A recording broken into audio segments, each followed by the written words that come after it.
Thank you for joining today's webinar. Today's webinar is sponsored by Merrill Corporation as well as Index Engines. Today's topic is an Information Governance Best Practices webinar discussing how to implement a defensible deletion strategy to manage risk and control costs. Today's speakers are Julie Colgan. Julie is a certified records manager and the managing director for Merrill Corporation's Client Advisory Services Consulting Group, where she leads the group's information governance-focused services.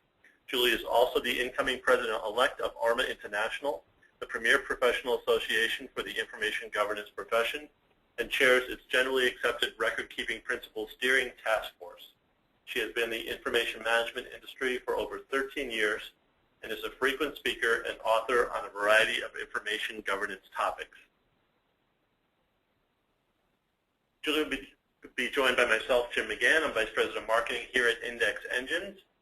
And if you do have questions, type them in the chat area in the lower portion of the screen. So most people, Julie, I want to ask you this one question to start out, but most people have an information management strategy or policy in place. How does that tie into the information governance strategy, and how do they work together? Is it an evolution? Can you talk about that a little bit? The simplest way to highlight the difference is information governance is really a strategic focus, while information management is tactical. That's not to say that information management tactics don't support strategic goals, but management by definition is a tactical activity. So what we're seeing is that organizations are really pushing the issue of information up the food chain into the C-suite. And by doing so, the nature of the conversation changes from tactics and functions to corporate goals and strategy. So it moves into the realm of corporate governance, not just process governance or role governance.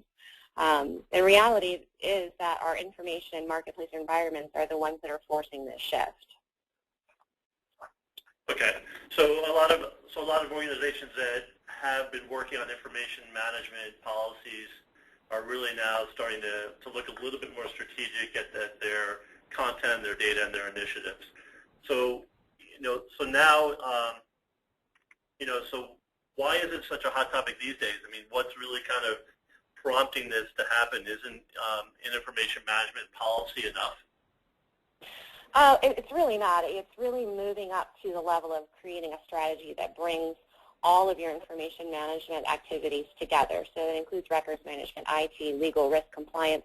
All of those things have implications for your information management tactics. So it's pulling that up and really looking at it from a strategic perspective. And what's really driving this is the fact that our information environment is so complex and the stakes are so high. Our information environment's become extremely complex in particular over the past few years. And to be honest, our old management tactics are not really keeping up. So first I wanted to talk about the triple V threat. That's the volume, velocity, and variety of information. The volume of information we store nowadays is quite staggering. We'll talk more about that in a minute. But also the velocity is just as frightening. We've got information coming at us at lightning speed from every direction on a multitude of devices. And variety, we aren't just talking about word processing documents and email anymore. We now have video, text, and chat messages, social media streams, both inside and outside the firewall. We also have extremely complex technology strategies in play. More than 90% of all information generation is done so electronically, and the vast majority of it remains electronic for its entire life cycle. So in order to address the oppressive weight of information storage needs, our IT organizations have been implementing alternative technology infrastructures to deal with it, including things like virtualization, cloud services, and are also having to address the consumerization of IT by providing access to corporate content over a wide swath of devices, all with the desire for instant on, instant access, and auto sync.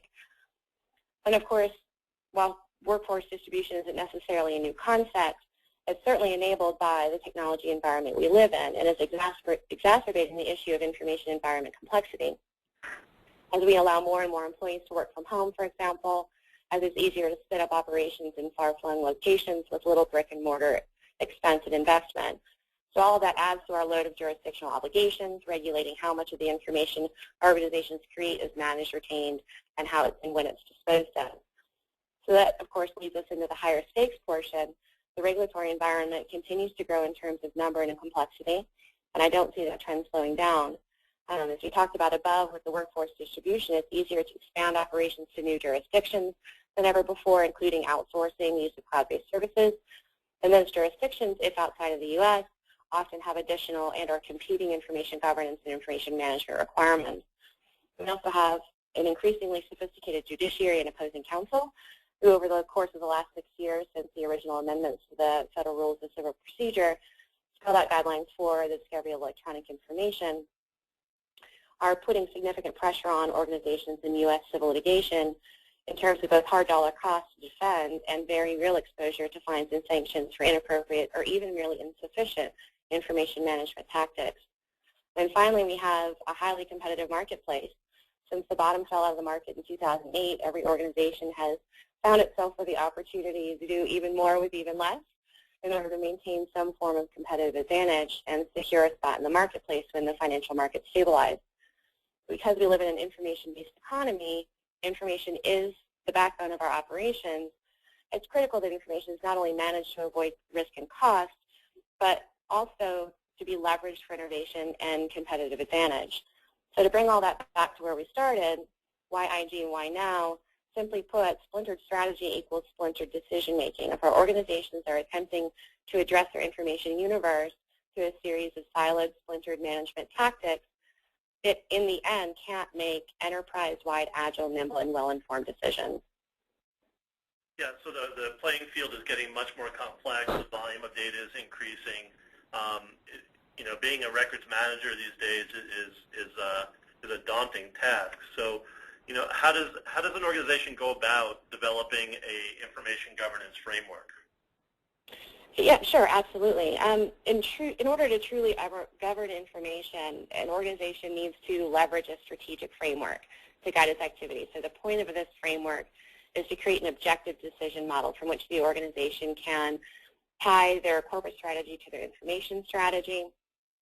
So, for example, does your organization plan to grow? If so, does it plan to grow organically or by acquisition? Or perhaps you plan to refocus your core competencies and therefore divest portions of your operations that are outliers.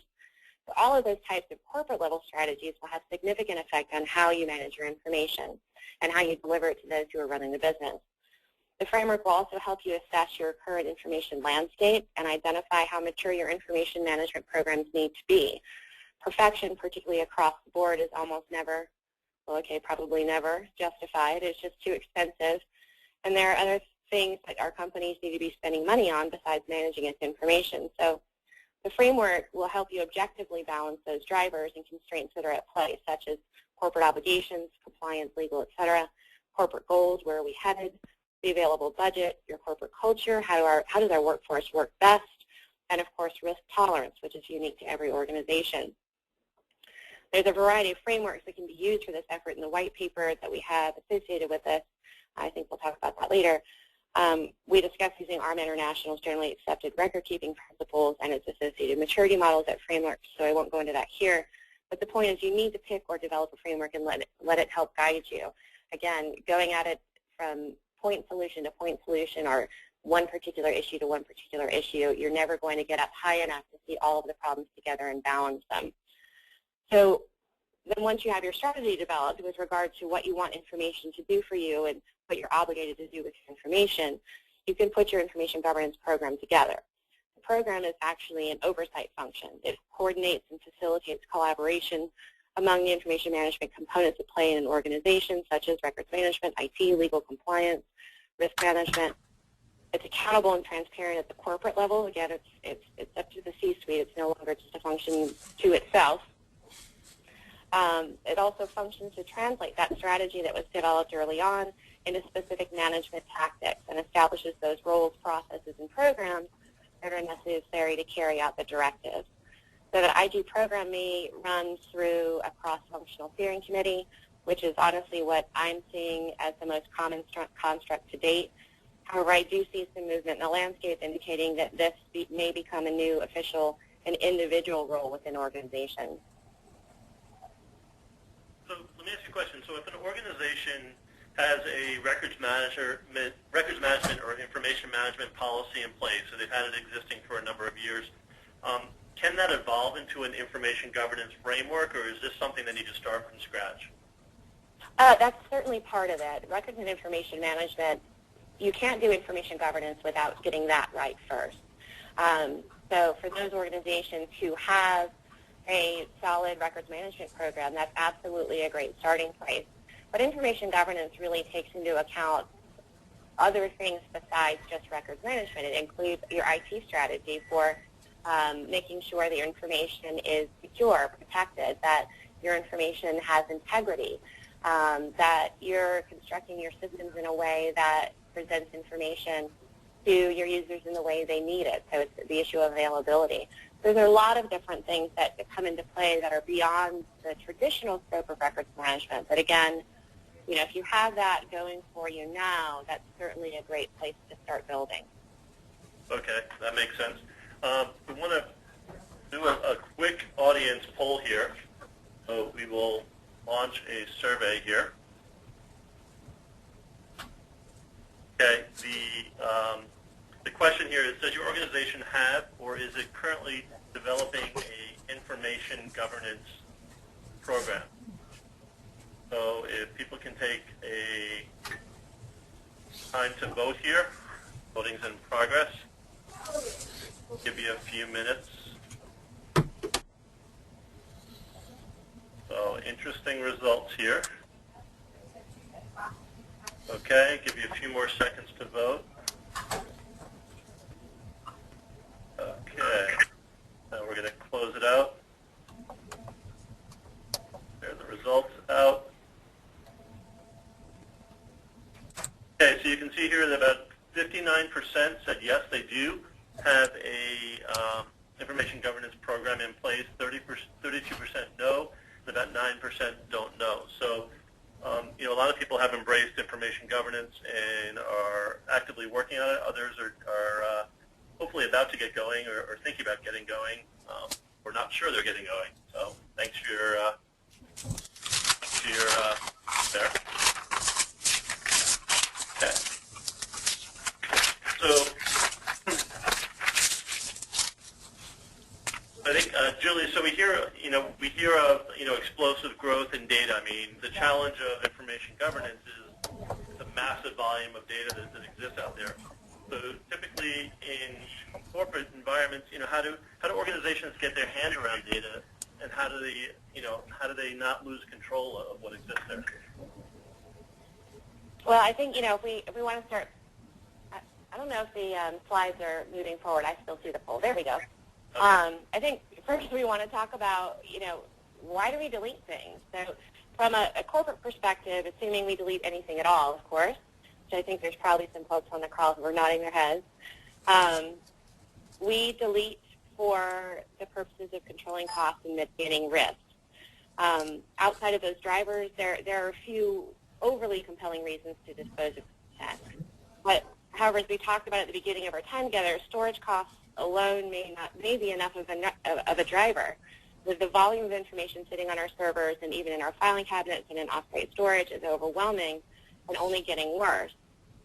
And to highlight that, the analyst firm IDC has been conducting a study for the past 5 years or so with the goal of measuring the digital universe. The report, which is cited at the bottom of the slide for the attendees, is fascinating and honestly a bit scary.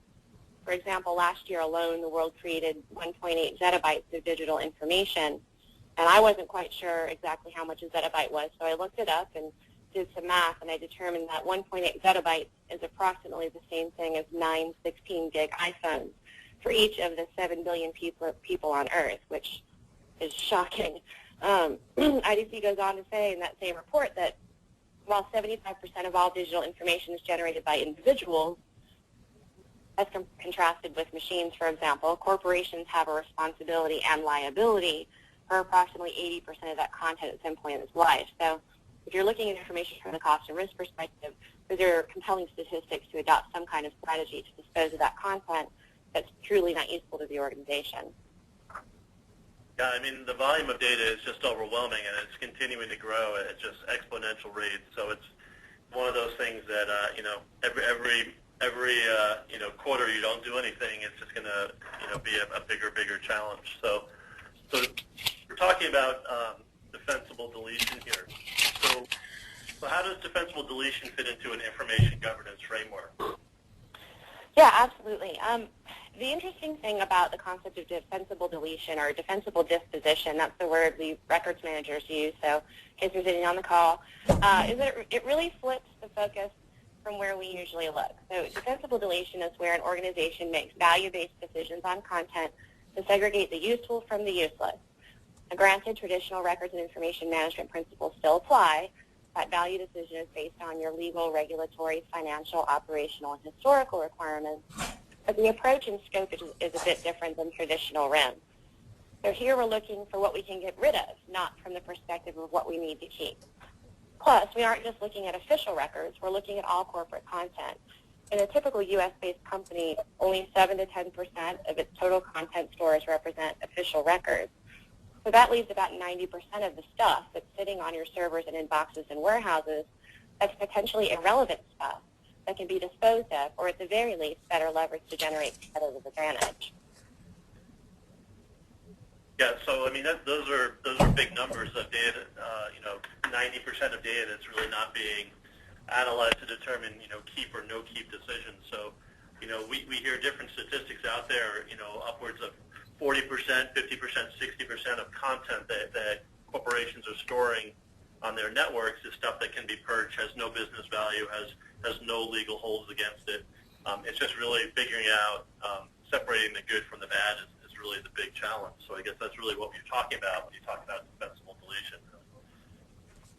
Yeah, absolutely. It's really that switching it. For years we've been looking at our content and trying to decide what to keep, which only results in managing 7 to 10% of the content, and we haven't done a great job at proactively managing the rest of the stuff that didn't fit that mold, so that didn't have a value that we could assign. And that's really the point of this, is to really start addressing that big chunk of stuff that's out there that we haven't really proactively dealt with to this point. Yeah. So with the volumes being just compelling, just significant, we see a lot of organizations facing analysis paralysis. They just get overwhelmed and they spend too much time trying to analyze the environment, and they're really scared about moving forward with a program like a defensible deletion program. So fear is the driving factor, and because it is the driving factor, they're really not doing anything, and they're just afraid of deleting any sensitive data. So talk about defensibility, the defensible and defensible deletion. What does it really mean to be defensible? Yeah, absolutely. So if you're going to be destroying content, which I will tell you, regardless of whether or not your organization has a formal defensible deletion program or records management program, people are deleting things. If they're doing it ad hoc, they're doing it on an individual decision basis, it is occurring, and that is not defensible. Defensibility really comes down to whether or not your actions are and can be proven to be in good faith and reasonable. So both in good faith and reasonable are legal concepts, and both are a bit squishy, but most organizations have the ability to interpret what those mean to the organization and infuse that into its governance. So in good faith generally means that whatever you're doing it for valid reasons, to control costs, et cetera, and not to defraud or otherwise harm others with legitimate interest in what you do. So if you think back to the Enron Anderson scandal, that's a good one where good faith was in question. Reasonable relates to proportionality and is constrained by a set of particular circumstances and the standard of care that would be typical for those sets of circumstances. So I thought a great example of these concepts playing out was the recent pension committee case in front of Judge Kira Shinman. In this case, investors that included European, Canadian, U.S. pension and investment funds and individuals filed an action with securities law claims in federal court in Florida to recover about $500 million in losses that occurred when 2 offshore funds were placed into a receivership. So the action was stayed pending resolution of the defendant's motion to dismiss and then transferred to the Southern District of New York, which is where Judge Shinman came into play. After the stay was lifted, defendants sought sanctions, including dismissal against 13 of the 96 plaintiffs. Well, in this case, defendants claimed that the plaintiffs had failed to preserve and produce documents and had submitted false and misleading declarations about their document preservation and production. The cross-referencing of discovery from plaintiffs, former co-defendants, and the receiver in a Securities and Exchange Commission action identified at least 311 documents that 12 of those 13 plaintiffs did have produced but did not, even while declaring that the responsive documents in their possession or control had not been discarded or destroyed. But according to the court, defendants also discovered that almost all of the declarations were false and misleading or were executed by a declarant without personal knowledge of its contents. So the result in this case was that spoliation sanctions were leveraged against 13 of those 96 plaintiffs based on their alleged failure to timely issue written legal holds and to preserve certain evidence before the filing of the complaint. In particular, there were two different sanctions, one for negligence and one for gross negligence, or some for negligence and one for gross negligence. So negligence is really all about, it's where the reasonable test failed, right? In good faith or malice couldn't be determined, but the issues that were found to indicate negligence were that failure to obtain records from all employees, some of whom may have only had a passing encounter with the issues, as opposed to key players, although she did amend this ruling a little bit on that issue. Failure to take all appropriate measures to preserve ESI, which is really, I think, the point for us on this call today, and failure to assess the accuracy and validity of selected search terms. The gross negligence one, I think, is the more interesting one. In that case, they had failed to issue written legal holds. They had failed to collect information even from key players, not just those on the periphery. They had failed to collect information from the files of former employees that remained in their possession, particularly on backup tapes. And they had destroyed email and backup tapes after the duty to preserve had attached. So I think the lesson here is that both within and without a specific litigation or investigation, an organization's got a duty to construct and operate its information destruction programs in such a way so as to demonstrate and preserve good faith and reasonableness in order to successfully defend its actions. So, in the end, when you're developing your framework and deciding on your appropriate level of maturity for your program, these two concepts need to be kept in mind. What is in good faith? Are we doing anything that may appear that we're trying to hide anything? Or are we doing these for really valid business reasons? And from reasonableness, you can take the cue there and look around your industry to your peers and see what the normal standard of care is. That's where, consultants can help and other folks, your network, can pull on those to help you understand what those constraints are and what those boundaries are. And then your resulting governance developed as a result of that should be positioned well to stand up to scrutiny and not be claimed to be with malice or even outside of reasonable. We have a question from the audience, Julie, I wanted to drop in here. The question is, who has the burden of proof? Does the accused party have to prove good faith and reasonableness, or does the accusing party have to prove bad faith and unreasonableness? I think that's I'm not a lawyer, so let me just throw that out there. But, I think that's going to depend on the case. The facts around the particular matter at hand are going to drive who has that burden of proof and who's being accused of what. I don't think personally, when you're developing an information governance program, it shouldn't be developed in anticipation of litigation. It should be developed in the normal course of business. So trying to develop your program to answer every what if and or but of litigation, you will get stuck and mired in analysis paralysis because anything can happen in litigation. So removing those constraints, keeping them in mind and off to the side, obviously, but really removing those and not getting stuck with those and really just thinking about your business. What is the right thing for us to be doing, both from an ethical standpoint and from a business standpoint, and then checking it against defensibility will, in the end, give you what you're looking for. So, in getting back to the what is defensible and defensible deletion, the two important points here is, a policy in good faith and that's reasonable. And I imagine that it needs to be really consistent. You need to consistently apply it, not just during a time period. You need to do it over and over again, and that's really the key point about to help really alleviate, give you some flexibility with this framework. I think good faith and reasonableness are the key words here, right? They are, absolutely. One point that you made that was great I want to highlight. A lot of times failure is not in the policy itself. It's actually in how the policy is carried out. So in the example that we talked about, it doesn't talk about that their policy was bad necessarily, although they clearly have an issue with their litigation policy.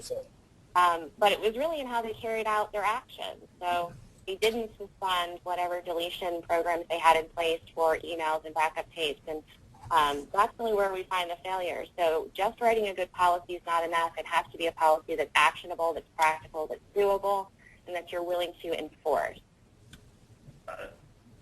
So I know you work with clients, and Merrill Corp works with clients every day on information governance framework. So where do you begin? I mean, how do you define and implement these policies and structure an information governance framework? What are really some ideas of best practices here? Yeah, so the first place to start is figuring out what content you have. The fact is, in our environment today, content is everywhere. It's on network drives, hard drives, personal devices, and PSTs. We saw in the pension committee case, it's on current legacy backup media, and I could go on and on about the different nooks and crannies that content lives in. So in order to proactively set those boundaries for defensible disposition on who can destroy what and when, you have to know first what you have. And I'll be perfectly clear, there is probably data in your organization that you have no idea exists. You have to know where your content is. You have to know what format it's in and who has physical and logical control over it. So this is really where data mapping comes in. Data mapping is an absolute must. And what that does is allows you to understand logically what systems you have in place in your organization, what content lives on those systems, how it's used, who owns it, what retention policies are being applied to it, and so on. So in addition to facilitating defensible disposition, just kind of a plug for data mapping, I wanted to share with the group that there are other values to it. So, for example, in the Federal Rules of Civil Procedure, Rule 26 calls for what's called a meet and confer session, in which the scope and approach to discovery is negotiated. So in order for your organization to negotiate successfully, it has to know what data it has to know what format it's in order for it to determine its relative accessibility and potentially have that data source thrown out. And also for Rule 30b-6 of the Federal Rules of Civil Procedure, that's becoming more and more common as a discovery tactic by opposing counsel, and is therefore more and more risky for organizations who are not proactively governing their information because they don't have good accountability and transparency. So in a 30b-6 deposition, what happens is the defending organization designates individuals to be deposed on its behalf regarding specific issues, such as records retention and information disposition. And what we're seeing is it's really an opportunity for opposing counsel to uncover conflicting management practices or inconsistent practices, which can potentially damage an organization's ability to defend against spoliation claims.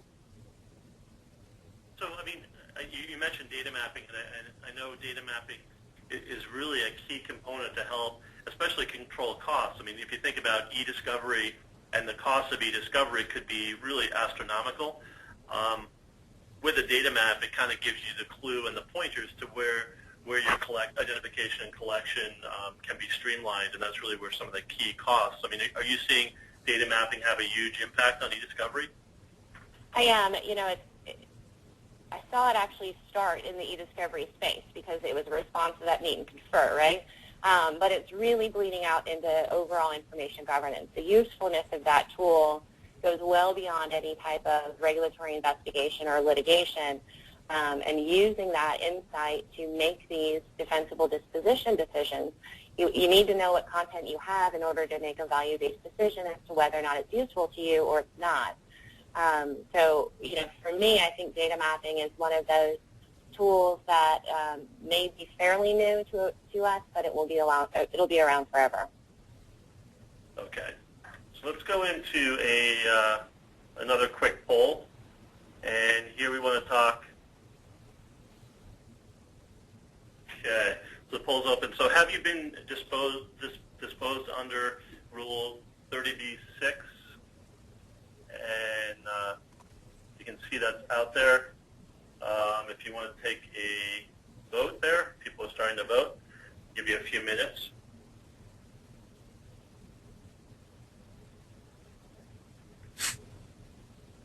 Sorry about the typo there. The second one is no, N-O. Okay. Okay, so we're going to close out the poll. Share it out there.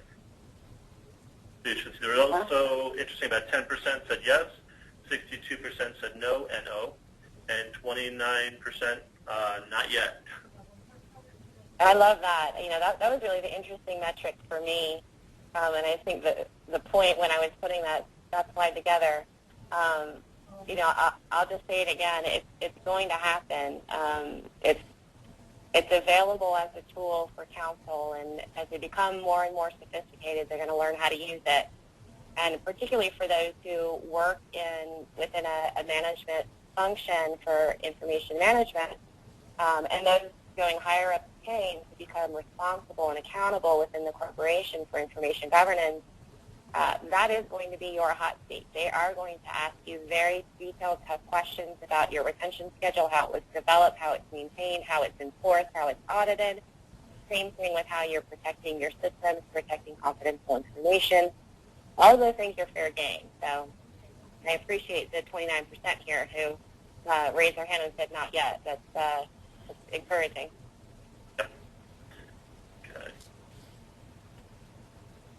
Okay, so we talked about data mapping. I wanted to talk a little bit about the corporate data environment. A lot of the legal and records management professionals are kind of, on one side of the building, and the IT organization that's managing this network is on the other side. And I think we're seeing them work more closely together. But part of the challenge really is breaking down the environment and really understanding the risk that exists there. And we see a lot of desktops that exist out there, obviously, for end users, and some of the strategies are eliminating or limiting the volume of data that users can store on desktops.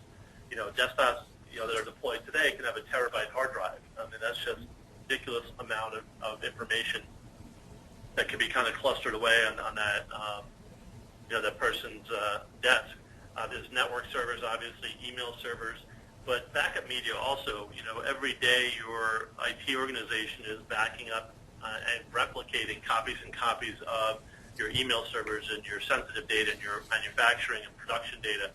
So the redundancy and the copies of it is very complex and very large volumes of risk sensitive content. So identifying the volumes of data and assigning the risk is really part of the key components to a data map. And what we hear over and over again is, again, to avoid any delays in getting going, is to really try to prioritize any kind of defensible deletion or remediation program around risk, and create projects that are manageable, small, and measurable. So here's an example of a risk map that we use as a template.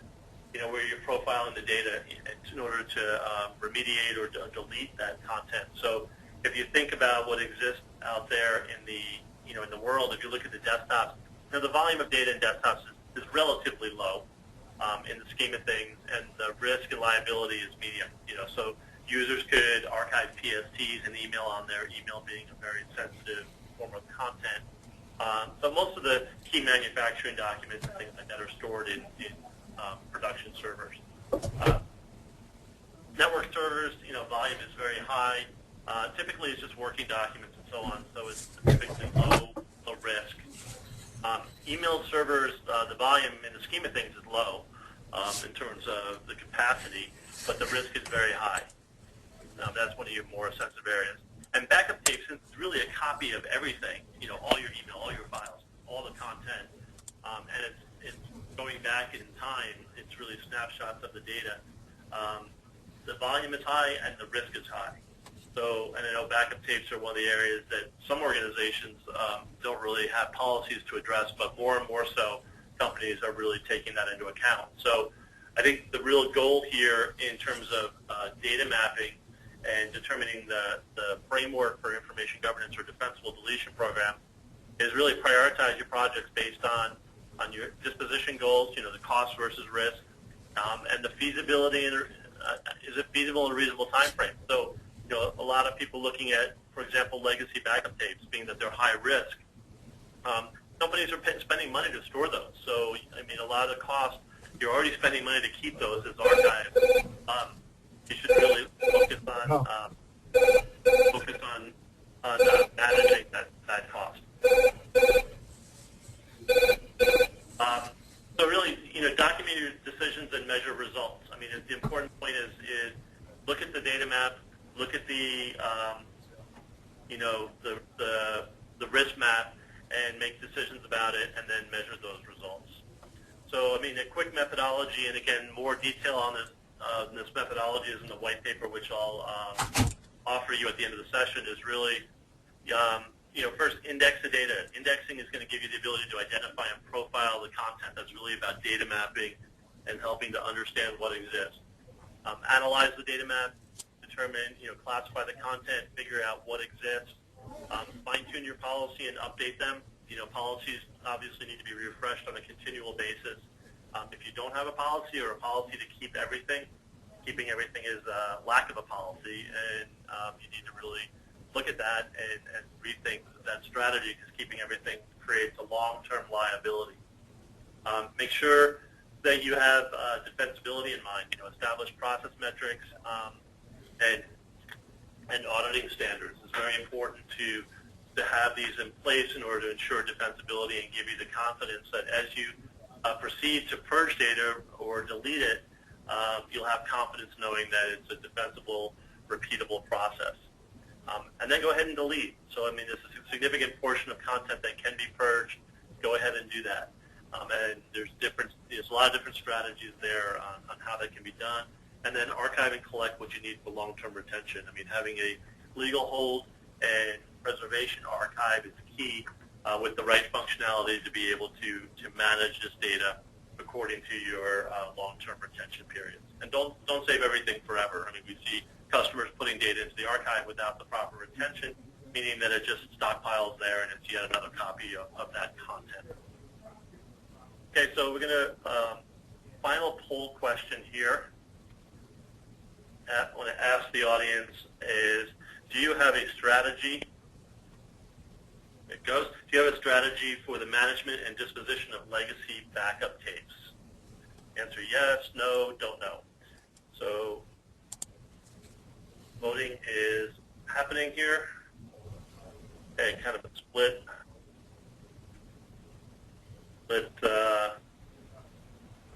Pretty much right down the middle between yes and no and don't know. Okay. Let me close that out. Thank you for the votes and share that. Okay, so basically for the disposition management of legacy tapes, we see yes, they do have, 43% say yes, they do have a strategy, 30% said no, 26% said don't know. Julia, do you have any comments on that, on legacy tapes? Yeah, that's something that we work with on quite a bit, and I think these numbers are pretty reflective of what we find in our client base as well. Legacy tapes can be a great area to start with because the vast majority of them you don't need to retain. It can be a little tricky to go through the collection, find them all in the nooks and crannies they might have been stored in, figure out which may have a hold or need to have a hold applied to it, and then document that disposition. But if you think about the fact that you're probably paying to store these, storing them in an off-site storage facility is not cheap if you're paying for vault storage. But yeah, I think that this is certainly reflective of the environment that I see as well. Yeah, we talk to clients all the time that are dealing with this, and just looking at the perception of tape is that it's complex and expensive to deal with, but technology now makes it very affordable. So we see customers that are recouping those offsite storage costs and remediating it for not significant additional expense. So the cost that they're spending to store the tapes can be used to remediate them and manage them, and it really relieves companies from a large burden, because we've seen case after case where requests have been made to produce data from tape, and it's kind of a hidden liability that companies have not addressed. So it's good to see that at least 43% of the listeners today are definitely well on their way to addressing this liability. Mm-hmm. Okay, so let's pretty much wrapping up here. So, we want to talk about, we talked about defensible deletion, we talked about data mapping. I think some sample projects to give you an idea of keeping things in perspective and getting some projects that are measurable and manageable. And some of the more sensitive ones that we've seen, kind of PST management. So PSTs being, mini email archives that users create and manage, and they can be stored on desktops, on servers, anywhere. So, what a data map can help you do is find all the PSTs existing on the network, determine who owns them, and when they were last accessed. So if there's PSTs out there that maybe a user put on a file server and forgot about and hasn't accessed in 5 years, and they do exist, you can purge those as long as there's no legal hold. So it's kind of making decisions based on the data map and querying the map for metadata properties and so on. One of the other issues, and I've heard upwards of 40% of storage costs could be recouped by purging ex-employee data. So when an employee leaves, obviously their desktop or laptop could be recycled or the hard drive purged, but they have data throughout the infrastructure, throughout the network, backup tapes, servers, and so on. So being able to find all the data attributed to ex-employees is a simple process through a data map, determining if the data has been modified or accessed. So I can say, John Doe is an ex-employee. Where's the data on the network that's owned by John Doe? Has this been modified? In other words, has there been value to that content through other users or accessed recently? And if it hasn't, 4, 5, 7 years, purge it again as long as it doesn't have business value. So, a lot of the data can be, defensibly deleted using strategies like this, which is the data mapping and decision-making process. So maybe, Julie, you can, wrap it up a bit, talking about the benefits of defensible deletion. Yeah, sure. And I think these are all benefits of an overall information governance program, but certainly of a defensible deletion as well. So a program that you develop that's reasonable and good faith is a great way to get started and make a big impact. Defensible deletion programs can significantly reduce costs associated with IT, such as hardware, storage, energy, and of course the labor to keep all of that running. And also reduce your legal costs by reducing your information universe. You reduce the pool of content available when litigation or investigation arises, which likely results in less content to collect, meaning less disruption and opportunity loss while you're collecting information. There's less content to preserve, which means less costs associated with segregated storage for matter-specific content. There's less content reviewed, which may mean less time and cost for outside counsel on review to determine privilege and relevance, and less content that can be potentially taken out of context and used against you. So this is where we're talking about getting rid of that rot, the redundant, outdated, and trivial content. Also, if you know what information you have as a result of developing your defensible deletion program, your early case assessment activity should be more efficient and effective. So when you get that subpoena or you know it's coming, it will be a little bit easier for you to determine who those key players are, where the information related to them resides, and do that initial preservation act, as well as all of the other downstream litigation activities become much more streamlined. And finally, I think the last two bullets are the ones that are least talked about that to me can be equally compelling, perhaps particularly for smaller companies or for those who aren't serial litigants, are these business benefits. So by removing that rot, removing the outdated, redundant, trivial content, what results is a clear information landscape, improving the ability to locate and leverage valuable content to drive revenue. And last but not least, and something I think we can all appreciate, by removing all of that useless stuff that we trip over day after day to get to what we need to get our jobs done, will ultimately reduce our frustration levels from content overload. Okay, so we do have in from the audience. Who should own the approval process to actually delete data? Legal tends to be skittish because a mistake is career limiting, and there's little or no personal upside. IT and records usually don't have the cloud. What have you seen effectively in actually completing a defensible deletion project? Yeah, I think this is a great question, and I think it is one that is pointing to why information governance is becoming a reality. The fact is nobody wanted to own that or could own it, and they can't own it by themselves. It takes all of this. So if you're talking about, an approval process, you have to include legal in that process because they're the ones who will understand what your current holds are. You also want to include someone from finance to make sure that there aren't any pending audits by a regulator, particularly on the financial side. If you have a risk or compliance department, they should be included. You should definitely talk to records management. You should talk to IT and someone from the line of business who actually owns the content. The level of authority, approval, or empowerment on that process, the person who can say flip the switch, is going to vary by organization. It's going to depend on all those things we talked about, such as risk tolerance, that you're in, the nature of regulations that apply to you, your litigation profile. That'll tell you how detailed you need to be in order to feel comfortable with making the decision and flipping the switch. So I apologize, I can't answer the question directly, but these are some of the issues that you need to work out within your organization to determine what is right for you.